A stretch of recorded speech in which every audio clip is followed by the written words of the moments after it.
Since you lost, what's up, Jake? Where you going, Jake? Oh, he's running! He's running! Look at him!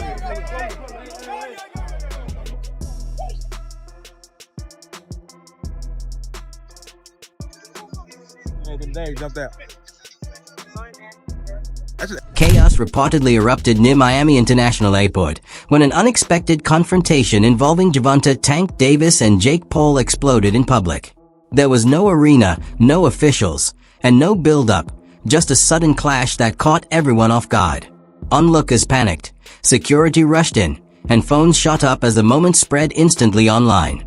What should have been a normal airport scene nearly spiraled into something much bigger, with tensions boiling over between two of boxing's most polarizing figures. The big question now, what sparked things to reach that point? After Canelo, obviously, didn't materialize, was the next one Tank? Yeah. I mean, that was on the 1 yard line as well, but he has to rematch, Lamont Roach. He wants to get that back. And, then we'll be back in discussions with Mr. Gervonta. But man, this is the nature of boxing. You have massive fights on the 1 yard line and things just fall through. As you're watching, like, he was a gigantic favorite, and this is on the heels of the Canelo thing. Are you like, what the fuck is going on here? I don't know, though, because I never really thought Tank was that good. It would just take the right fighter to pick him apart, to be honest. Someone who had high activity and wasn't afraid of his power. So I always saw so many holes in his game. So to me, it wasn't that surprising that someone finally gave him some good work. If you do fight, what weight would it be at? 195. Oh, wow. So he would go all the way from 40 to 95? Yeah, I mean, it would be an exhibition. Okay. And so what does that mean? Is that 3-minute rounds? Yeah, 10 3-minute rounds. And when you say exhibition, like, what are the restrictions on that? No restrictions, just the fact that we couldn't actually get it professionally sanctioned. Okay. Is that still of interest to you? Like, if he wins the rematch and you beat Julio, is that of great interest to you later this year? For sure. This didn't come out of nowhere. The tension had been building behind the scenes for a long time, fueled by disrespectful talk, messy negotiations, and private messages that have now surfaced. What happened wasn't a spur-of-the-moment incident. It was a result of unresolved issues finally boiling over. What started quietly is now turning into something much bigger, possibly the start of a rivalry no one saw coming, but everyone will be watching. Stick around, because as more clips, motives, and fallout come to light, the real story behind this clash is only just beginning. This wasn't chaos for the sake of chaos. It was pressure building in silence for months before finally exploding into public view. To call out, what was the plan originally? I think he was here. He came in my locker room. Shakur Stevenson? He wasn't in my locker room. Jake Paul? Next. This wasn't the kind of opponent Jake usually provokes. Davis isn't interested in internet theatrics or viral moments. He comes from a background shaped by hard lessons, real danger, and fights that don't end when the cameras turn off. That difference in mindset is what made this situation explode instead of turning into another online spectacle. Bad dude. See, what I like about Tank is Tank brings something different. Back in the days, everybody had something. Muhammad Ali was a mover boxer, George was a puncher, Ernest Shavers was a puncher. Everybody had something they brought to the table. Larry Holmes had a jab. Mike Weaver had overhand right. You know what I'm saying? Everybody has something. That division now is full, and Tank having to be the knockout guy of the division. Mm-hmm. He the one with the main knockout power. Garcia has it too, but Tank got that real knockout power that, if Tank hit one of them clean, usually they gonna have a problem. Mm-hmm. So it's I like Tank. Every now and then, I think when he knows he can beat somebody, he probably don't lock in as hard, but I think when they bring challenges, he locks in. Yeah, he fights to the level of his competition. Yes, he was doing that a lot. And he got to be careful of that. 2 fights ago, he was really doing that. You feel me? So you got to be careful of that, because if you come in and think somebody is not at your level and you underestimate them, it can get you beat. So that's the only thing I think you got to be careful of. Other than that, Tank is a really good. Things crossed a line when Jake started making light of Tank's past legal trouble, reducing it to a punchline and branding him as constant controversy.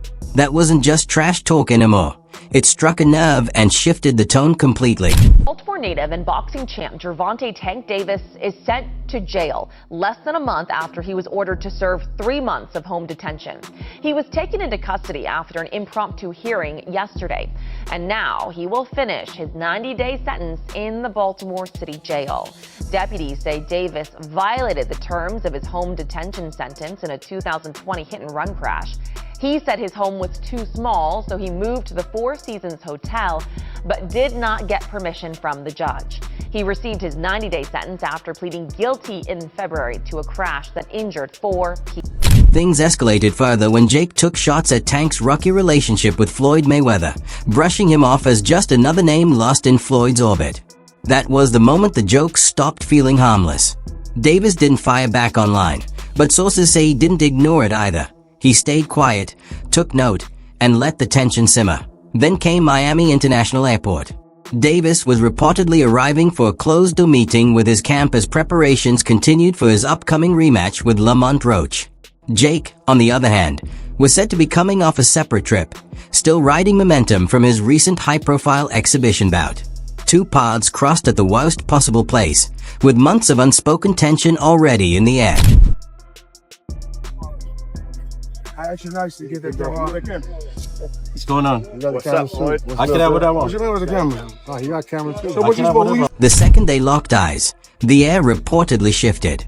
People nearby described it as instant hostility, no conversation, no posturing, just raw tension filling the space.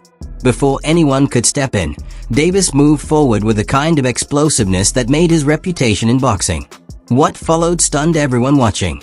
Jake was caught off guard by a strike that echoed the power Tank is known for inside the ring, except this time, there were no ropes, no referee, and no separation. The scene unraveled fast, turning an ordinary airport moment into complete disorder. Oh, let's up with that. Down goes Martin! Mamma mia! 6!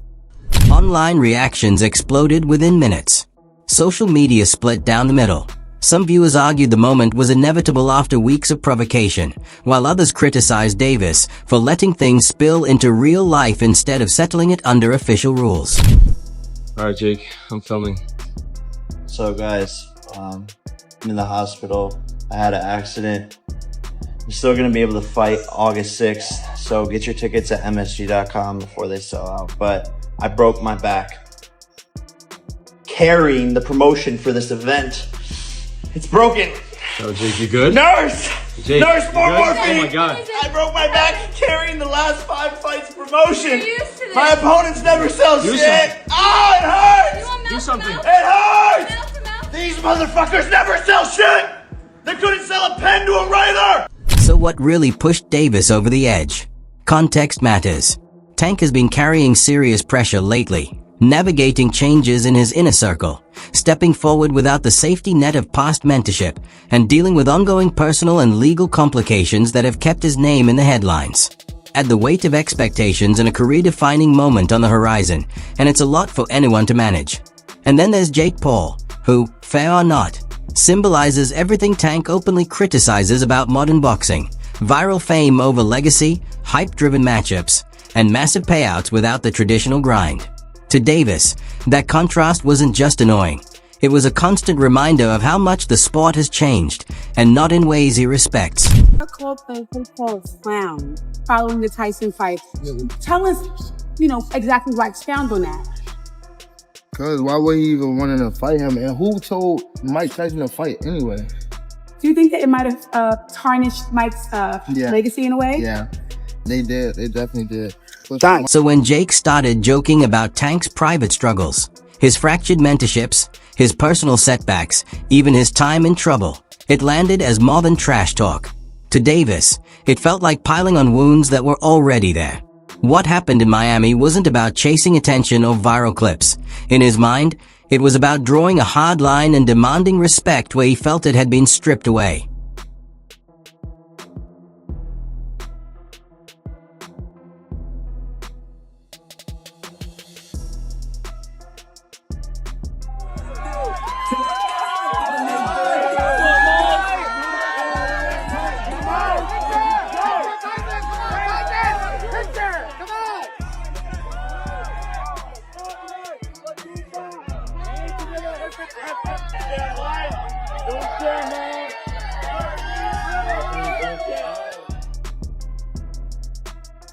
Not everyone is convinced the airport clash was completely spontaneous.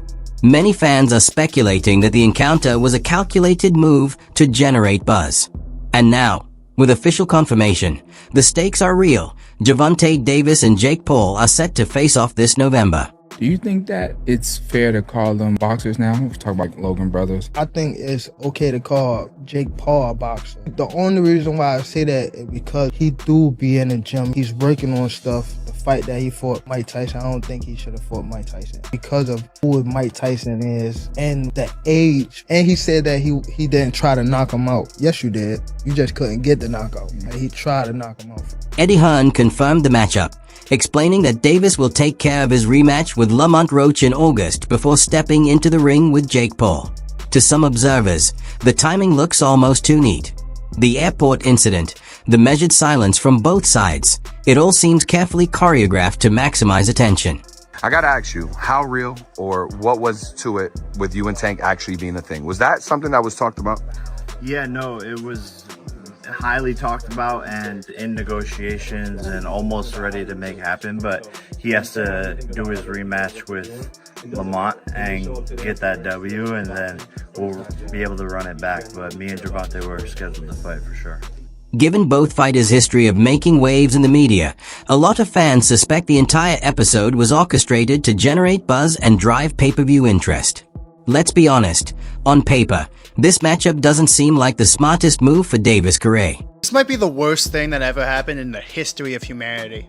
Jake Paul is set to fight Gervonta Tank Davis in November. This is ridiculous. First of all, Tank, I know you're known for not taking the hardest fights, but you at least fight actual boxers. What are you doing? Besides getting that bag. Second, Jake, why are you doing this? You're a bad person. Let's ignore the fact that I have personally watched this man rob a P.F. Chang's. Let's talk about his refusal to fight real boxers. He gets criticized for refusing to fight real boxers, so he fights Mike Tyson, a 60-year-old boxer. He gets criticized for fighting a 60-year-old boxer, so he fights a current championship boxer who is literally 100 pounds lighter than him. Tank Davis is a lightweight, 135 pounds. Jake Paul is a cruiserweight, 235 pounds. You're never beating this fraud allegation, Jake, so why are you doing this? What do you guys think of this fight? And don't tell me anything good. Say it in the comments, though.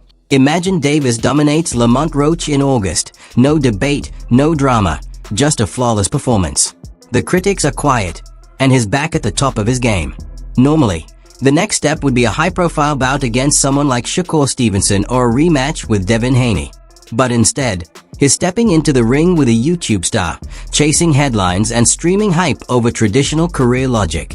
We wanted the Loma fight when it was in its prime. Him and Mayweather, their team just, they just danced around it. When we wanted the Devin fight for Undisputed, the belts don't matter. I could just give them to my kids because everybody's winning belts. Shakur, he's easy work, he's boring, but you don't want to unify against him. Keyshawn might have a chance. You feel me? It's just disgusting. We wanted the Bud fight too after he called him out. And we also would have took a Teofimo Lopez fight. But then his fans would say, oh, but they're too big. They're not in his weight class. What the fuck is Jake Paul? This is the bullshit I be talking about. Like, this shit does nothing for the sport of boxing, but in terms of the division of 135, it doesn't do jack. Now, consider the flip side. What if Davis comes up short against Roach? That would be 2 losses in a row. And let's not forget, the first fight was razor close. A single call could have swung it. If he stumbles again, the excitement for a bout with Jake Paul could vanish overnight. Who's going to be lining up to watch someone fresh off a defeat take on a media-savvy influencer? Eye on Tank. What do you think about the rumors of Tank and Jake fighting? Man, Tank disrespectful to the sport if he choose that over fighting with me. I'm the best fighter in the sport. I've been telling him that. He called cap on it. So if he won't call cap and say I'm not who I say I am, it could easily look like a move of pure desperation, like someone stepping away from serious competition just to chase an easier payday. Do you think of former athletes and celebrities like Jake Paul taking up boxing? You think that grows the sport? If he's doing it for the right reason, actually want to do it because of just like actually want to box, it's cool. But if he's doing it for like the wrong reason, just to get the hype and stuff like that, I feel as though it's trash. Sometimes people get bored at what they want, what they doing, and they want to try other stuff. Got to be mentally tough to be able to box. So that's why I don't take that away from some fighters or some people that want to jump into the sport. So just show how tough you are. That's how it should be. For sure. That's all I got. Thank you, bro. Sure. Thank you. Nice to meet you. And truthfully, many fans are reading the signs the same way. Davis has hinted retirement, openly admitting that the sport is starting to feel stale for him.